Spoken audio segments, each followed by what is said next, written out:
Welcome to the Selling Show, where we unpack, repack, and break down exactly how top experts sell their ideas, their value, and their services. This is your host, David Newman, and you are in the right place if you want better clients, bigger deals, and higher fees.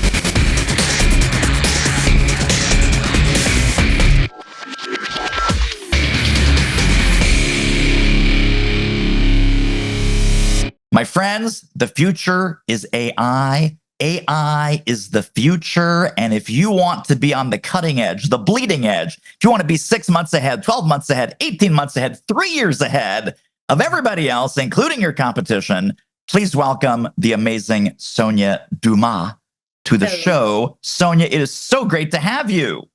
Love being here, David.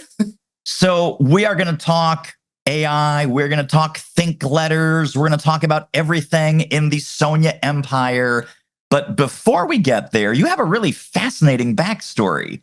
Please share with us a little bit about your professional journey that brought you to the work that you're doing today, and what were some interesting pit stops along the way? Oh my, so we're doing a throwback. All right. So my days started at, I would say, USC. So I was in their entrepreneurship program back in the early 2000s when it was like, entrepreneurship, what's that? Well, fortunately, I was a part of that class. And what I loved about it was most of the CEOs that came in said, we dropped out by sophomore year because opportunity showed up. And we could always go back to college and get our degree. What we couldn't do is find another opportunity that was presenting itself to And so 6 months later, I'm in my senior year, 2 classes away from graduating. An opportunity shows up for me to enter into lifestyle boutique hotel development. And I was like, all right, this is what they say you're supposed to do. Not graduate, take opportunity.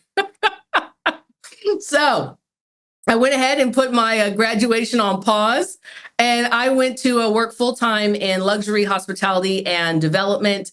And I spent about 16 years of my life opening boutique hotels, pretty much across the nation, but mainly in the Southern California area.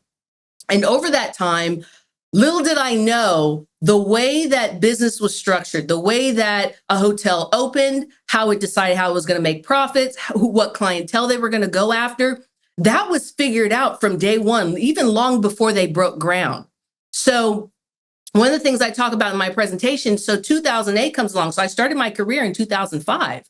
So 2008 came along, and I lived in the beach city. So I was pretty much between Santa Monica and Manhattan and Hermosa Beach at the time. And I could tell you there were no foreclosure signs in the beach cities at all. I was so insulated. I really had no clue how bad it was out there, because nothing in my world was going down. It was only going up. We were opening hotels. We were booked solid. We were doing all the right things and experiencing the results of that. And it wasn't until 2014, I was at dinner with some friends, and they were talking about the horror stories of what they saw businesses go through in 2008. I don't even know how it came up. And they were asking, well, what's your horror story? I said, well, I don't have one. And one of my colleagues said, wow, you were very insulated. And it made me have some pause, because I thought, well, what did I do differently? And what I looked at is not so much what I was doing. It was, what was the strategy that we were using at the time that was so forward thinking that we didn't know it would help to insulate us from 2008. Had no clue. So I used that to compare to where we are now and today with AI. And within the sales and I would say within hospitality, marketing, and branding, I ended up touching every department: sales, marketing, guest experience, construction, design, you name it. I was able to see, how is it that you're able to truly succeed in this world, especially because things have become more digital. And that led me to eventually start my own digital marketing agency. And then I realized, oh my goodness, digital marketing, it is one big guessing game.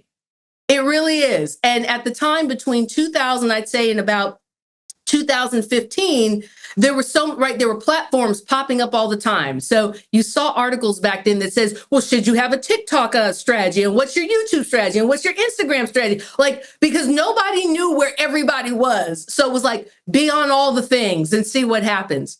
Well, now we're in a time and space where your people are now on their particular platform. You don't really have to guess anymore. And because a lot of that guessing is out of the way now, you could actually be a lot more strategic and focused. And so I've spent, I would say, the last 3 years of my life really understanding what now in this new market, now that the internet's more mature, what now is happening that we need to then be aware of so we can also insulate our business just like in 2008. But this time it's with AI, because with AI, the thing is, just because content can be created in milliseconds, it doesn't mean the needle's actually going to move for you. And that was some of the disconnect that I didn't hear anyone talking about. And so I went down the road of really understanding and really building out how to use AI smartly, strategically, in a very sophisticated way that allows the coach, the consultant, the speaker, the entrepreneur, the founder to actually build a business that actually insulates them from whatever the next destruction, the next disruption, I call it destructive disruption that's going to come. Wow, thank you for that whirlwind tour. That was totally amazing. Do you love selling? I know, me too. Do you hate selling? I know, me too. Listen, fantastic sales book you got to get your hands on. How do I know? It's mine. That's how. Do It Selling is now available for sale. Grab your copy, grab all the bonuses, all the companion tools, all the training, all the videos that go with it at doitselling.com. See you over there. One of the decisions that you encourage your clients and audiences to make is around the word premium. Premium experiences, premium services for premium clients and customers. This kind of goes against, and I agree with you 1,000%, but I want to put the other team to rest here. Yes. You've heard the phrase, if you want to dine with the classes, you have to serve the masses, right? Have low fee offers. It's a volume game. It's a numbers game. Get as many humans as possible to buy your thing and, be the popular choice, as opposed to, and I love what you said about, the LA beach towns that have no foreclosures. You didn't see a lot of warehouse sales at the Ferrari dealers or the Porsche dealers, right? When you go premium, it's almost like there is the weather pattern, and it could be rainy or snowy or sunny below the clouds. You go above the clouds, it is 100% sunny 100% of the time if you're above the cloud line. Talk to us about this concept of premium and dig into whatever extent you're comfortable to discourage people from doing the easy path and doing the Walmart strategy, because you can't out Walmart. Here's the issue with the Walmart strategy, is that it's retail.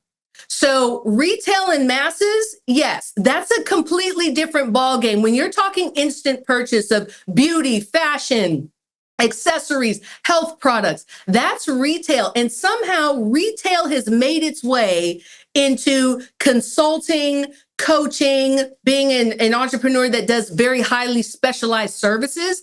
Two different worlds. And so first you have to look at, what world am I in? Don't take a retail strategy and concept and try and apply it to consulting and coaching. You won't last, you won't make it. That's the reality. And you don't even have to believe me. Just look at your P&L. It's already telling you what's happening. And so interesting enough, I'm so glad that most of my clients I work with are not on retail, because that is a fast, hard, highly competitive game. I'm not interested in that game. I like to buy from it, but I don't want a business in it. Now, on the other side, the coach, the consultant, you can go premium, because here's the thing. When you go after premium clients, people usually think, oh, that means they're paying a higher price. Yes, but that's not all. It's also the mindset. You're dealing with someone who is seasoned. You're dealing with, whether it's a person or a company, you're dealing with people who understand, one, the business of business. They value their time. Therefore, they're not going to meddle into all the details and the weeds, because if they wanted to, they would have done it themselves or had their assistant do it. But no, they're hiring you because they're not interested in the details. They're interested in the results, or they're interested in someone being that high level project manager, advisor, director to say, guide my people, guide us in a direction. And so what you're actually having is more of a collaborative conversation. You're also dealing with an individual who, like I said, respects and values their time. And I love a friend of mine, John Register, had mentioned how someone told him that replace time with life, right? How much, not so much how much time do you have, how much life do you have? And those of us who are serious about life and business, we know that, hey, it's not that I have 50 years ahead of me. I only have 50 summers left if I'm blessed. So recognizing that premium people value their life and time a lot differently. So that way, yes, you can charge a premium price, but also at the end of the day, you can actually set yourself up to deliver the results you need, because we've all been there in our early days where you practically give away a service for free. And the time and the energy it takes out of you, you end up giving less and the result isn't there. Or you end up becoming so super stressed that you don't get the result you were looking for. Your client doesn't get the result you're looking for. And you can't give them more unless they pay more. And now you're having that conversation of friction, which nobody wants to have, right? We've all learned that lesson. And so this is why when you go premium, it's not just about what the investment is. It's about the result. It's about the relationship. It's also about the fact that you get to be in your genius zone. Because if you are offering the Walmart pricing $2.99, can you really operate at your highest level of thinking and strategy and expertise? Chances are you can't. I mean, you could if you wanted to, but are you really going to do it for $2.99? Probably not.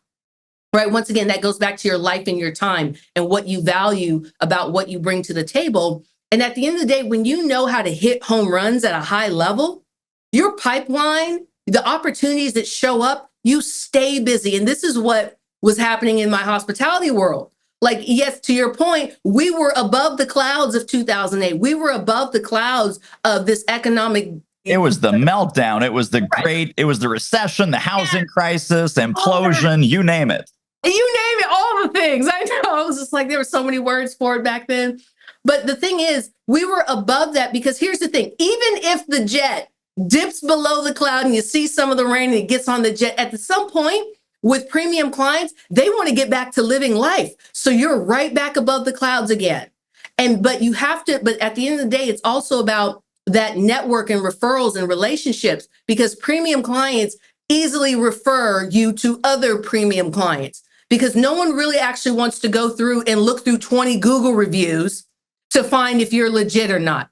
Right? Nobody actually wants to do that search. It's rather, hey, who do you go to for this? Hey, I'm looking for somebody. Who do you recommend? That's so much faster. It's even faster than ChatGPT. Right.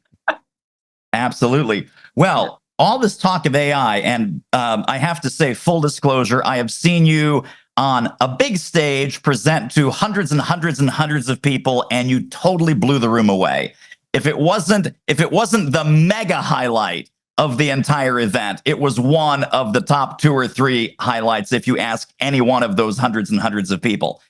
In that presentation, you gave a new definition or a new acronym for AI, which is advisory intelligence, not artificial intelligence that we all call AI this and AI that, but you reframed it as advisory intelligence. And I found that conversation especially fascinating. Can you please dig into that a little bit? Right. So, AI has technically been around since the computer came out, right? Like 1950s, 1960s. Yeah. It's just all a progression. And if you look at what, especially with Google's Deep Brain, when you look at what it does best and what it's studied on, so there's some YouTube videos out there where it's studying gaming, specifically war games. What are war games about? Strategy. Win at any and all costs. That's what it was training on before it was released to the public. So it's released to the public, and all of a sudden it's like artificial intelligence that could generate an email, summarize meeting minute notes, can write my blog. And I'm thinking to myself, this is $1 trillion piece of technology, and we're using it to write a blog. Like, it studies, it understands strategy. It can analyze faster than really any human being, right? It can pick up on outliers. It can pick up on patterns. It can sense things that your eyes and my eyes may not see, because we're not processing trillions of data points. But it is for you. It can for you. And it has that ability. And so when I started using, so what was it? Chat GPT was released around November of 2022. That's when the hype started to come up. And I started using it immediately. And by 2020, about March of 2023, I started to discover some things about it, specifically the advisory level. And I thought everybody else was also doing it until I talked to a couple of marketers, and they were like, well, no, like, we're just asking it questions. Like, can you write an interesting social post? I thought, oh, wow. Okay. So how do I help to let the human beings know that there is this deeper level of knowledge that AI has that can really give you insights about really your entire, like, any audience? Pick an industry, pick a role, pick a job title, pick a demographic. It can give you some extensive insights about what's important to them, about how they make decisions in life. And then you use that along with your expertise. And so this is where I put AI at the advisory, because where does an advisor sit for you? Next to you, right? An advisor's not necessarily ahead of you or behind you. They're next to you, guiding, saying, hey, think about this. Look at this aspect, this topic, this point. And so really recognizing that you can use AI, and that's actually what some of the top companies, that's what they're doing it, right? I mean, Amazon's already, anytime you see a suggested recommendation, which has been around for years, right? Alexa, been around for years. All those data points, it's like, oh, they're talking about like traveling. Hey, would you like to look at some new luggage sets? Right? It's analyzing your conversation to see what next is likely to happen. What will they be thinking about? And what can we offer? Right? Because at the end of the day, it's money. If this was artificial only, trillions of dollars would not be invested. Because I mean, what does artificial pretty much mean? Fake, right? Like, it's like not to necessarily be taken seriously. But, one of the things I tell my clients is there is nothing artificial about what AI is doing to every business model under the sun. And it may be artificial as a way, and maybe that was a marketing term, right? That someone put out there to say, let's just call it artificial, so that way people won't take it as seriously as it really is. Yeah. How about scary robotic brains? Yes. Oh, yes. wait a minute, though. So there's scary robotic brains. I better learn about that. That sounds kind of frightening. Let's have that on everyone's platform now. Yes. So you also, I mean, you have such a great way with creating categories, new categories of things that may be familiar to people in some other format, or just totally reimagining kinds of things that will pave the way for the future. One of those things, my friend, is the humble newsletter. Whether it's a free newsletter, whether it's a paid newsletter using platforms like Substack or Beehive, and you have reframed this in what I think is a highly, highly brilliant, as with many things that you do and touch and say, CEO Think Letter, the X-Site CEO Think Letter. So tell us about what is a think letter in general, and then what is your specific X-Site CEO Think Letter all about? All right. So I love how you say reimagined. And I am definitely in this world of, I call it, the age of AI, using what I say, tired, old, we've heard it everywhere, we've heard it all the time, language and phraseology keeps you in the sea of sameness. And so a part of this shift that's happening around you is a shift of language. And guess what? You and I can control what that language is. So one of the things that I did come up with is this idea that nobody needs another newsletter. Nobody needs more news.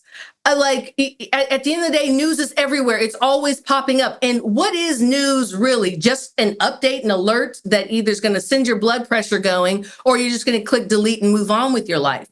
And so every consultant and speaker and coach and entrepreneur and founder out there, oh, join our newsletter. And my first question is, why? I have a bunch of newsletters I haven't even read that I signed up for, right? Like, we all have it. And we're like, okay, I'll get you promotions folder. I'll get you update folder at some point. Doesn't happen unless I'm looking for something else. Like, oh, you sent me something. How nice. And the issue with the newsletter is it's also very much, I would say, self-serving, right? Because a lot of times it's news about you, news about your company. And in this world where we are all so busy and our time and calendar is filled, I don't know about you, but 24 hours does not feel like 24 hours. I feel like it's a 12-hour day. That's all you have. You wake up and then it's back to sleep again. And so recognizing that no one needs another newsletter, especially if it's just about you. At the end of the day, because the world around you, think about your target clients. They are overwhelmed. They have so many responsibilities, so many things they have to do. And then you send them a 5,000, word thesis, or even if it's a little bit of update about us. It's about you, but it's not about them. So one of the things I've done with my clients, I said, this is the perfect time that you can reframe and create what I call a think letter. I said, imagine if when your target clients get an email from you, it helps them to think and pause long enough to start shifting their mindset to solve a problem that you're the expert at solving, or to at least start to think about their life in a way that then positions you to have a larger conversation with them. But at the end of the day, you have to help them to think and not just give news. Like that in and of itself, giving people the pause to say, I'm going to send you something, but it's going to be thoughtful, it's going to be strategic, and it's going to be in enough of a bite-sized piece that'll linger with you, right? Whether you send it once a week, 2 to 3 times a week, depending on your audience. But the idea is you're really building mind share. So this is going back to marketing, right? The whole thing about market share, mind share, get as much real estate as you can in someone's brain. I said, more so than just getting real estate in someone's mind, it's more about you creating a connection of helping them win. So if you can have a think letter that can help shift their mindset for that day, that can be attributed to you, right? So it's like, wow, David just helped me with that. Thank you, David. Now, they may not respond to your think letter. You may not get a thumbs up, but the thing is, you are starting to shift mindsets. I usually say that one of the first sales that, if you want to call it that, and even I'm looking to reimagine that word, haven't come up with it yet, but the first sale you make is usually a mindset sale. If you can't shift someone to even recognize they have a problem, but recognition is not enough, right? Like I have a friend who recognized years ago he needed to lose a lot of weight. Didn't happen until you're going to need a triple bypass heart surgery. All of a sudden that recognition turned into, oh, I need to do something. And fortunately he, made it through the surgery, lost all kinds of wonderful weight, doing well and phenomenal. But the recognition's not enough. Recognition of a problem, it's not enough. It's how do you then help guide them to solve that problem? But then when they solve the problem, there's something on the back end. There's really a destination, a lifestyle. There's a way of living and being that didn't exist before until that problem was removed. And so this is what your think letter is helping to guide them forward. And I believe a think letter is actually one of the easiest ways to start helping to create that mindset shift into higher level offers. That's the other thing. You just don't leave them in the think letter. I mean, you could, but at the end of the day, it's about moving people forward to higher and higher levels of elevation and ascension in their world. And you do it by making it easy to shift mindset, and then the products and the destination comes along. Does that help? Yes, absolutely. Well, and then just for context and as an example, tell me how people work with you. Like, what are the various services and offerings, and what's on the Sonia menu for CEOs and thought leaders that might be listening going, I need some help in this area? Oh my gosh. I'll tell you about my most requested service is pretty much my VIP days, where I spend a day with a founder, a CEO. And what we actually do is we create what I call I2OS. So we all know iOS. I call it I2OS. It's time for an upgrade, y'all. And that upgrade is about intelligent income opportunity systems. Notice it's not an operating system. At the end of the day, if we look at how digital our world is, one of the things I ask is not just what are your products, how do you actually create intelligent income in your business? But then actually, how do you also create opportunity systems? You see, the thing is, you can have an offer that you launch and is sitting on your website. Nobody knows about it, or very few know about it. And what's missing is more opportunities. It's not that you need more leads, more qualified leads. You need more opportunities to be in front of the right audiences. You need more opportunities to be seen and heard, hence like your amazing podcast. Like that, it's that part that's disconnected. And so one of the things that I do with my VIP days is we create that connection. Let's look at what your intelligent income offers look like, and let's look at your opportunity system. And it's not so much a funnel anymore. It's not so much a flywheel. It's more of a system you need to build. And the great part is there's so much technology out there. It's not that you need every app under the sun. It's actually more about what are you offering that allows people to connect to your world, but actually experience momentum, because the system is also always moving. There's no system that's static, and you want that movement. So when I do a deep VIP day, we are sitting down for a few hours and we are really looking at your specific product, your offerings, and say, how do we create more opportunities for you to have these conversations, more opportunities for people to make it up your ascension ladder? So that's my big thing. Hey, if you're loving this episode as much as I am, pop over to doitmarketing.com/manifesto and get your free 37-page download guide to how to sell smarter, sell more easily, sell more often. That's what we're here to help you with at The Selling Show. Off you go. And you are also in the software business, right? So there's also Campaign Coach. Tell us where that came from and what's amazingly cool about that.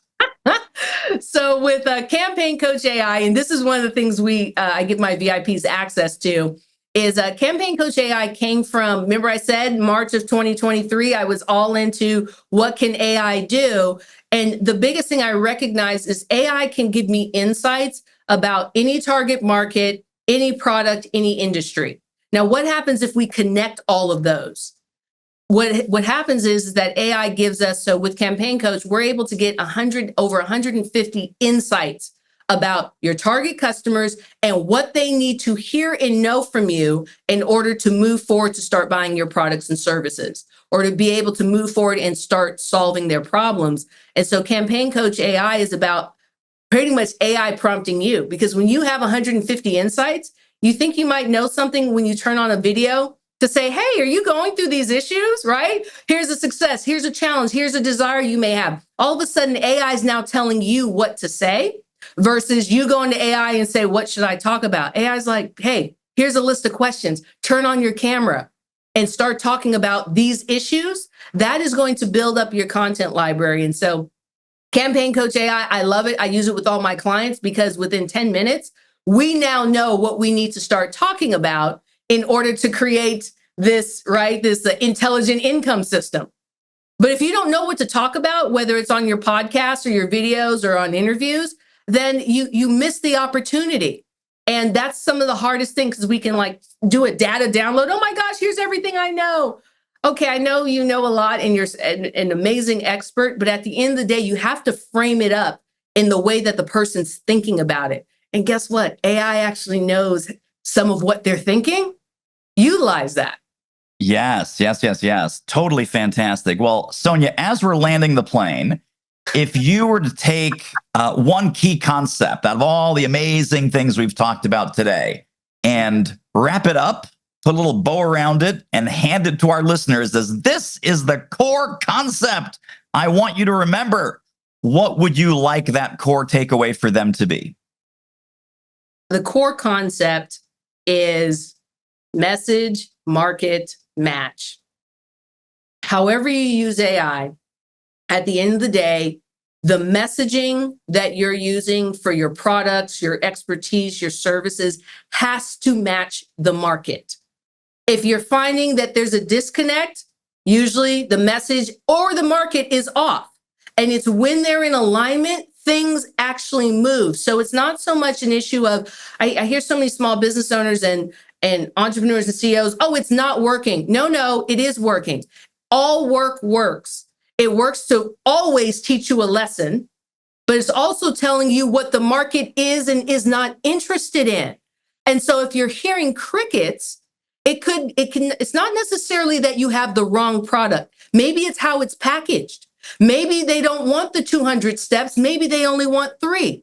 Maybe they don't want a self-paced course. Maybe they want a one-on-one VIP day, or maybe they want small group. And this is some of the strategic shifting, but it comes down to first, what's your message? What are you offering? How are you showing up? Are you using $20? I call them $20 words, right? And basically, if they're usually 10 letters or more, it's a $20 word.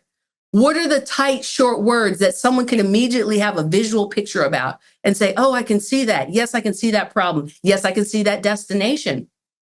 And being able to make sure that you're showing up in a way that your message matches your market. And sometimes you have the right message, but you're talking to the wrong market.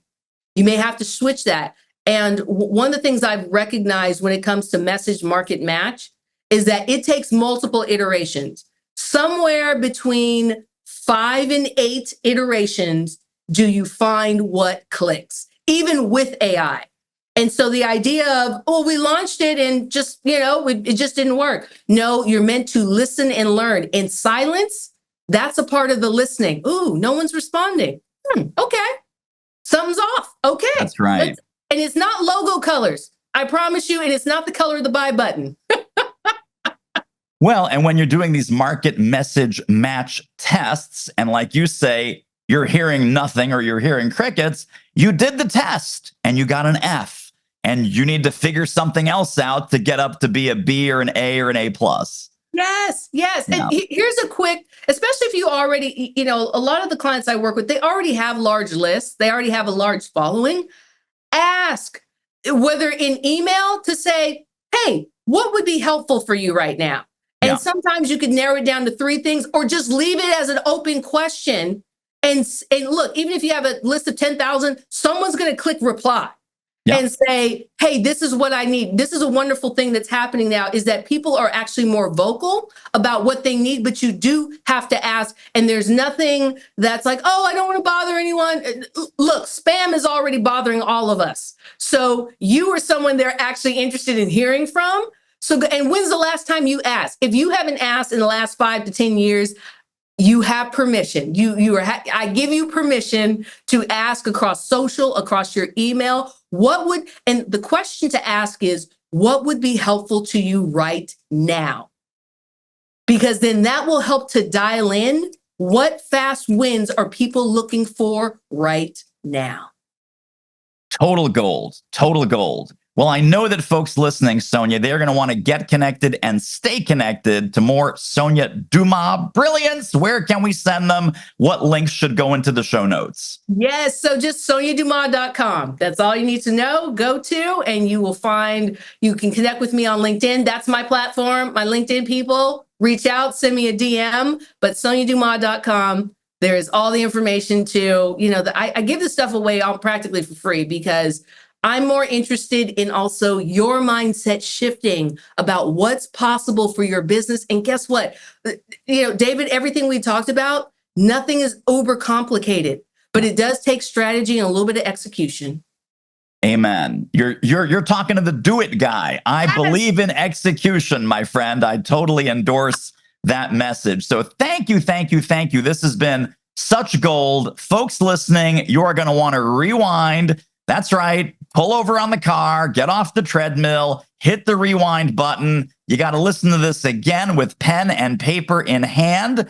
Go to the links in the show notes directly under this episode at thesellingshow.com to connect with everything Sonia and everything that you need to be much more successful in the age of AI. Sonia, you're a rock star. I appreciate you so much. Thanks for being here.